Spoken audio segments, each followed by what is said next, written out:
ప్రస్తుతం ఆంధ్రప్రదేశ్‌లో ఎప్పుడు లేనంత విధంగా ఇటు టీడీపీ, అటు వైఎస్ఆర్‌సీపీ 2 పార్టీలు ఎన్నికల ఫలితాల కోసం ఎదురు చూస్తున్నాయి.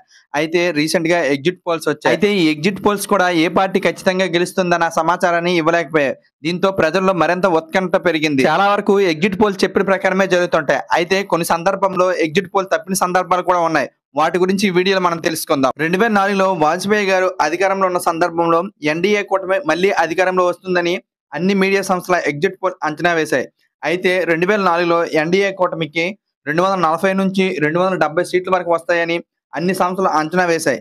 కానీ 2004లో ఎన్డీఏ కూటమి ఎగ్జిట్ పోల్‌కు విరుద్ధంగా కేవలం 187 సీట్లు మాత్రమే సాధించింది. ఎలాంటి అంచనాలు లేని కాంగ్రెస్ అధికారంలోకి వచ్చింది ఆ ఏడాది. అంతేకాకుండా 2017 యూపీ అసెంబ్లీ ఎన్నికల్లో అంగప్రభుత్వం వస్తుందని అన్ని సంస్థల ఎగ్జిట్ పోల్ సంస్థలు తేల్చేశాయి. కానీ ఆ ఎన్నికల్లో బీజేపీ 320 స్థానాలు గెలిచి ఎగ్జిట్ పోల్ అంచనాలను పటాపంచలు చేశాయి. అంతేకాకుండా ఎగ్జిట్ పోల్ సర్వేలకు మించిన ఫలితాలు కూడా వచ్చాయని మీకు తెలుసా? వాటి గురించి ఇప్పుడు మనం తెలుసుకుందాం. 2015 బీహార్ అసెంబ్లీ ఎన్నికల్లో ఎగ్జిట్ పోల్ ఏ పార్టీకి స్పష్టమైన మెజార్టీ ఇవ్వలేదు. కానీ అసలైన ఎన్నికల ఫలితాలు మాత్రం ఆర్జేడీ, జేడీయూ కూటమికి ఏకపక్షంగా అధికారం కట్టబెట్టాయి. ఇక అదే 2015లో ఢిల్లీ అసెంబ్లీ ఎన్నికల్లో ఆమ్ ఆద్మీ పార్టీ 50 స్థానాల్లో గెలుస్తుందని ఎగ్జిట్ పోల్స్ అన్ని చెప్పాయి.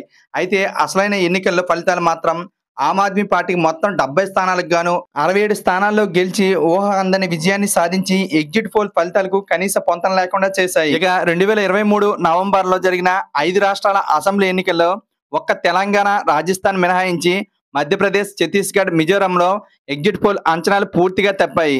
ఇక 2023 ఛత్తీస్గఢ్ అసెంబ్లీ ఎన్నికల్లో అన్ని ఎగ్జిట్ పోల్ సర్వేలు ఏకపక్షంగా మళ్ళీ కాంగ్రెస్ పార్టీ గెలుస్తుందని చెప్పాయి.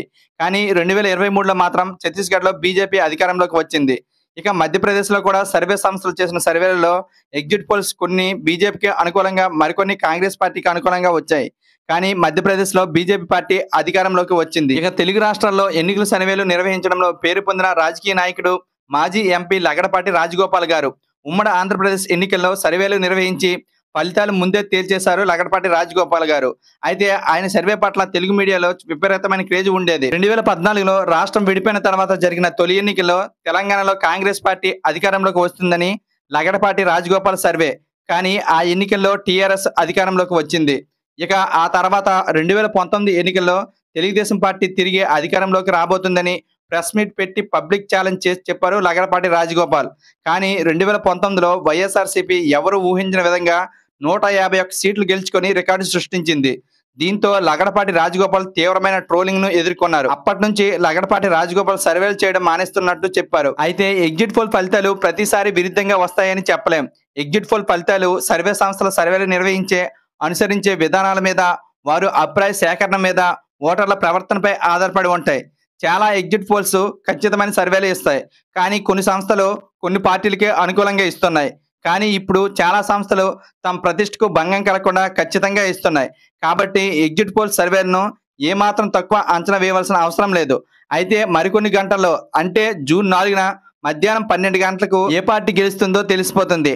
అప్పటి వరకు ఓపిక పడదాం. ఇక ఈసారి ఏ పార్టీ ఆంధ్రప్రదేశ్లో అధికారంలోకి రాబోతుందో కామెంట్ చేయండి. అలానే పిఠాపురంలో ఎవరు గెలుస్తారో కామెంట్ చేసి ఇంతటి మంచి సమాచారాన్ని లైక్ చేసి ఫ్రెండ్స్ అందరికీ షేర్ చేయండి. Please subscribe JNR racks.